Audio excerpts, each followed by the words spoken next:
ಶ್ರೀಚಕ್ರ ಉದ್ಭವ ಆಗೋದಕ್ಕೂ ಅವಳ ಬದುಕಿಗೂ ಜನ್ಮ ಜನ್ಮದ ಸಂಬಂಧ ಇದೆ ತಾಯಿ.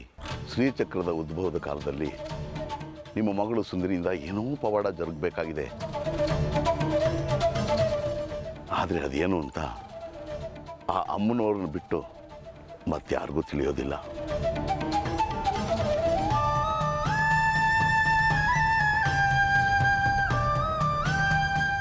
ಆದರೆ ನಿಮ್ಮ ಮಗಳು ಸುಂದರಿ ಅದಕ್ಕೆ ತಯಾರಿಲ್ಲ. ಅಮ್ಮನವ್ರನ್ನ ಬೈಕೋತಾ ಜನ್ಮ ಕಳೀತಿದ್ದಾಳೆ. ಅವಳ ಪೂರ್ವಜನ್ಮದ ಕಥೆ ನನಗೆ ಗೊತ್ತು. ಆದರೆ ನಾನು ಅದನ್ನು ಯಾರಿಗೂ ಹೇಳೋ ಹಾಗಿಲ್ಲ. ಹೇಳೋದಕ್ಕೆ ತಾಯಿ ಚೌಡೇಶ್ವರಿ ಅಪ್ಪಣೆ ಇಲ್ಲ. ಕಣ್ಣೆದುರುಗಡೆ ನಗ್ನಗ್ತಾ ಓಡಾಡ್ತಾ ಇರೋ ನನ್ನ ಮಗಳಿಗೆ ಉತ್ಸವದ ದಿನ 21 ತುಂಬತ್ತೆ. ಉತ್ಸವಕ್ಕೆ ಇನ್ನೂ 42 ದಿನ ಇದೆ ಅಷ್ಟೆ. ಉತ್ಸವದ ಸಂಭ್ರಮದ ದಿನ ಲೆಕ್ಕ ಹಾಕೋ ಬದಲು ನನ್ನ ಮಗಳ ಸಾವಿನ ದಿನ ಏಳ್ಸೋ ಆಗಾಯ್ತು.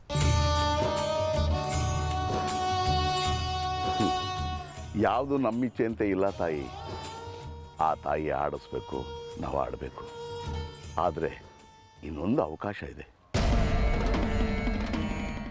ನಿಮ್ಮ ಮಗಳು ಅಮ್ಮನವ್ರ ನಿಂದನೆ ಮಾಡೋದು ಬಿಟ್ಟು ಅವಳ ಭಕ್ತಳಾಗಿಬಿಟ್ರೆ, ಆ ತಾಯಿ ಸಂಕಲ್ಪದಂತೆ ಎಲ್ಲವೂ ನಡೆದು ಬಿಟ್ರೆ ಶ್ರೀಚಕ್ರದ ರಕ್ಷಣೆಯಾಗಿ ಸುಂದರಿ ಉಳಿಯೋ ಸಾಧ್ಯತೆಯೂ ಇದೆ.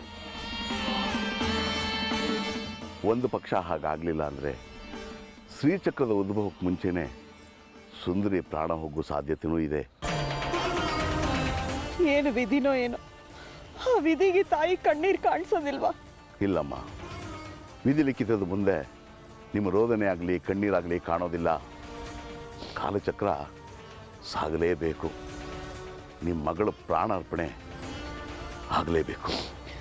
ಯಾವ ರೀತಿ ಪ್ರಯತ್ನವಾದರೂ ಸರಿ ಮಾಡೋಕೆ ನಾವು ತಯಾರು. ಒಂದೊಂದು ಸರ್ತಿ ನಾವು ಯಾಕೆ ಬದುಕಿದೀವೋ ಅನ್ಸುತ್ತೆ.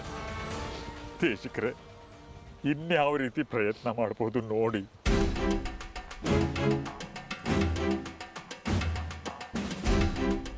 ದೇಶಿಕರೇ,